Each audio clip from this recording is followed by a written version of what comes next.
اللہ تعالیٰ کو یاد کرنا خوبصورت ترین کاموں میں سے ایک کام ہے، بہترین عبادات میں سے ایک عبادت ہے۔ قرآن پاک میں اللہ تعالیٰ اس کے بارے میں فرماتے ہیں وَلَذِكْرُ اللَّهِ أَكْبَرُ، اور اللہ کا ذکر بہت بڑا کام ہے، بہت اچھا کام ہے۔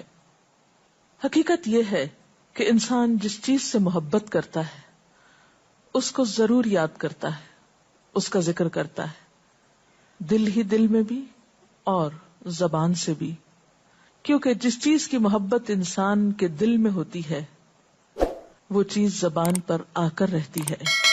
یہ ہو نہیں سکتا کہ ہم اللہ تعالیٰ سے محبت کرتے ہوں، دل میں اس کو یاد کرتے ہوں، پھر زبان سے اس کا ذکر کرنا بھول جائیں۔ ذکر الہی تو بندہ مومن کی زندگی میں غیر محسوس طریقے سے شامل ہو جاتا ہے، اس کی اس طرح عادت ہو جاتی ہے کہ انسان اٹھتے بیٹھتے چلتے پھرتے تنہائی میں سب کے بیچ میں بیٹھ کر اپنے رب کو یاد کرتا رہتا ہے، دل ہی دل میں یا زیر لب وہ اپنے رب کو کسی حال میں بھی نہیں بھولتا۔ اور بھولے بھی کیوں؟ اس لیے کہ اس کی ذات پر رب کے احسانات ہر ایک سے بڑھ کر ہیں، اس کی نگاہیں ہر طرف رب کے کمالات دیکھتی ہیں، وہ ہر طرف رب کی نعمتوں کو دیکھ کر سرشار ہوتا رہتا ہے۔ وہ جس طرف بھی نظر اٹھاتا ہے وہیں اس کو رب کی قدرت اور تخلیق نظر آتی ہے، اپنے سامنے، دائیں بائیں، اوپر نیچے، ہر طرف زمین آسمان، جو کچھ بھی بنا ہوا ہے، جو کچھ بھی پھیلا ہوا ہے، وہ سب اس کے رب کا بنایا ہوا ہے، پھر وہ اس رب کو کیسے بھلا سکتا ہے؟ قرآن پاک میں اہل ایمان کو ذکر کرنے کی تلقین کی گئی ہے۔ اللہ سبحانہ وتعالیٰ فرماتے ہیں فَاذْكُرُونِي أَذْكُرْكُمْ، تم مجھے یاد کرو، تم میرا ذکر کرو، میں تمہیں یاد کروں گا۔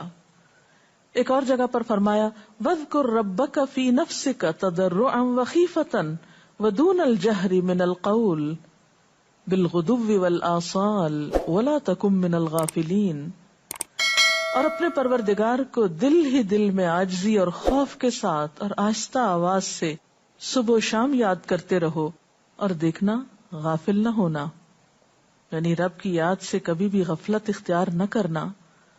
ایک اور جگہ پر فرمایا وَاذْكُرُوا اللَّهَ كَثِيرًا لَعَلَّكُمْ تُفْلِحُونَ، اور اللہ کا ذکر کرو کثرت کے ساتھ، بہت زیادہ۔ کیوں؟ لعلکم تفلحون، تاکہ تم فلاح پاؤ، کامیاب ہو جاؤ۔ اس سے پتہ چلتا ہے کہ اللہ تعالیٰ کو یاد کرنا کامیابی کی علامت ہے، اللہ کے ذکر میں کامیابی کی ضمانت ہے۔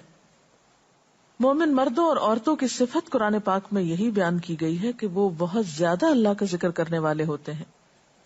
سورۃ الاحزاب میں آتا ہے وَالذَّاكِرِينَ اللَّهَ كَثِيرًا وَالذَّاكِرَاتِ، اور اللہ کا ذکر کرنے والے مرد اور اللہ کا ذکر کرنے والی عورتیں جو کثرت سے اللہ کا ذکر کرتے ہیں۔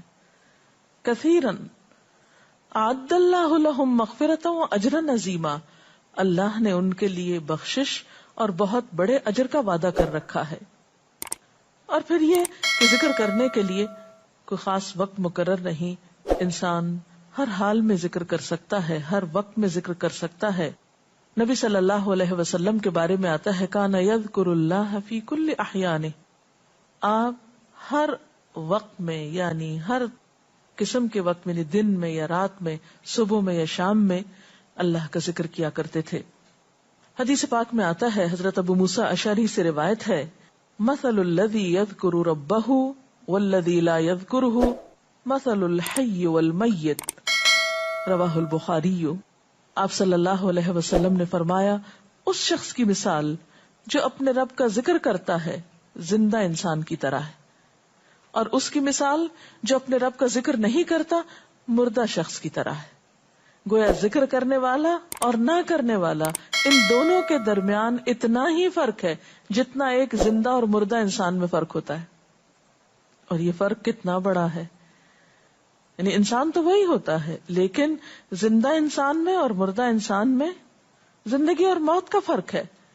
بالکل اسی طرح جو شخص اپنے رب کو یاد کرتا ہے، اس کا ذکر کرتا ہے، اس کے اندر ایک زندگی ہے، اس کے اندر ایک خاص خوشی ہوتی، اطمینان ہوتا ہے، اور وہ جو نہیں کرتا اس کا دل مردہ ہوتا ہے، اس کے اندر زندگی کی کوئی امنگ نہیں ہوتی۔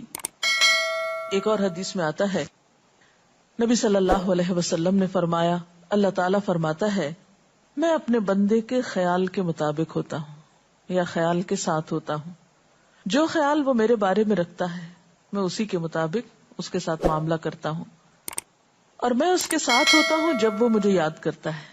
گویا ذکر کرنے والے اللہ کی مدد کے مستحق ہوتے ہیں، یعنی اللہ ایسے بندوں کے ساتھ ہوتا ہے جو ذکر کرتے رہتے ہیں۔ اگر وہ مجھ کو اپنے دل میں یاد کرتا ہے تو میں بھی اس کو اپنے دل میں یاد کرتا ہوں، اور اگر وہ مجھے کسی جماعت میں بیٹھ کے یعنی کسی گروپ میں یعنی پبلک میں بیٹھ کے یاد کرتا ہے تو میں اس کو اس سے بہتر جماعت میں یاد کرتا ہوں، یعنی فرشتوں کی جماعت میں یاد کرتا ہوں۔ تو گویا فاذکرونی اذکرکم، تم مجھے یاد رکھو میں تمہیں یاد رکھوں گا۔ تو جو شخص بھی یہ چاہتا ہو کہ اللہ تعالیٰ اس کو یاد رکھے، اس کی مشکل میں اس کی مدد کرے، تو اس کے لیے کیا ضروری ہے کہ پھر وہ ذکر کرتا رہے۔ اور ذکر تمام عبادات کو خوبصورت بناتا ہے۔ مثلا روزہ رکھنا ایک عبادت ہے، لیکن جس روزے میں ذکر الہی ہو اس کا اجر و ثواب کئی گنا بڑھ جائے گا۔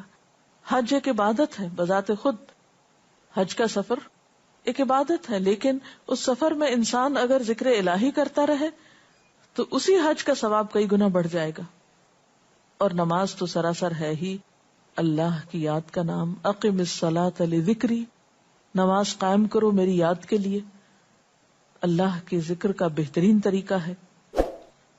ایک اور موقع پر آپ صلی اللہ علیہ وسلم سے جب یہ پوچھا گیا کہ سب سے اچھی نماز کس کی، سب سے اچھا روزہ کس کا، سب سے اچھا حج کس کا، سب سے اچھا مجاہد کون، تو آپ صلی اللہ علیہ وسلم نے ہر بار یہی جواب دیا کہ جو اپنے ان کاموں میں ذکر الہی کثرت کے ساتھ کرے۔ اور ذکر کرنے والے ہر میدان میں آگے نکل جاتے ہیں۔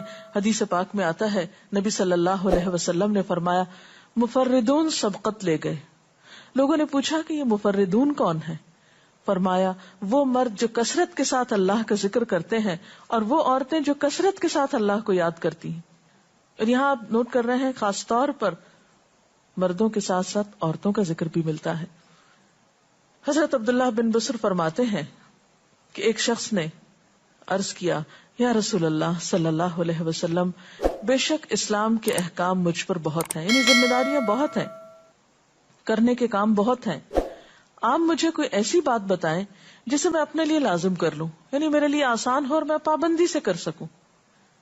تو آپ صلی اللہ علیہ وسلم نے فرمایا لا یزال لسانک رطبا من ذکر اللہ، کہ ایک چیز پابندی سے پکڑ لو، اور وہ کیا کہ تیری زبان ہمیشہ اللہ کے ذکر سے تر رہے، ہر دم اللہ کو یاد کرتے رہو۔ اور یہ حقیقت ہے کہ انسان کوئی بھی کام کر رہا ہو، مثلا خواتین کھانا پکا رہی ہیں، گھر صاف کر رہی ہیں، واک کر رہی ہیں، کوئی بھی کام کر رہی ہیں اس طرح کا، تو اس میں ساتھ ساتھ اللہ کی یاد کرتی رہیں، سبحان اللہ، الحمدللہ، اللہ اکبر، استغفر اللہ، لا الہ الا اللہ، ان اذکار کا ورد کرتے رہیں، تو اس میں کام بھی ہوتا رہے گا اور اس کے ساتھ ساتھ اللہ کی یاد بھی ہوتی رہے گی۔ خصوصی طور پر 2 کلمات ایسے ہیں جن کے بارے میں بہترین اجر کی خوشخبری سنائی گئی۔ آپ صلی اللہ علیہ وسلم نے فرمایا کلمتان، 2 کلمات ایسے ہیں خفیفتان علی اللسان، جو زبان پہ بہت ہلکے ہیں، یعنی پڑھنے میں کچھ مشکل نہیں، ثقیلتان فی المیزان، میزان میں بہت بھاری ہیں، حبیبتان الی الرحمن، رحمان کو بہت محبوب ہیں، اور وہ کیا ہیں؟ سبحان اللہ و بحمدہ، سبحان اللہ العظیم۔ چلتے پھرتے، اٹھتے بیٹھتے، کام کاج کرتے، تسبیح پڑھتے رہنا، ذکر کرتے رہنا، انسان کے دل کو جہاں اطمینان بخشتا ہے وہاں اس کے کام کو آسان بھی کر دیتا ہے، اور اللہ کی مدد بھی ساتھ ہوتی ہے۔ اور قرآن پاک میں ایسے لوگوں کے لیے خوشخبری ہے، الا بذکر اللہ تطمئن القلوب، سنو اللہ کے ذکر سے دلوں کو اطمینان ہوتا ہے۔ اور ویسے بھی میزان میں بہت بھاری نیکی ہے۔ ایک حدیث میں آتا ہے کہ رسول اللہ صلی اللہ علیہ وسلم نے لوگوں سے پوچھا کیا میں تمہیں نہ بتاؤں کہ تمہارے اعمال میں سب سے اچھا عمل، سب سے پاکیزہ اور تمہارے درجات کو سب سے زیادہ بڑھانے والا، اور جو تمہارے لیے سونے چاندی کے خرچ کرنے سے زیادہ بہتر ہو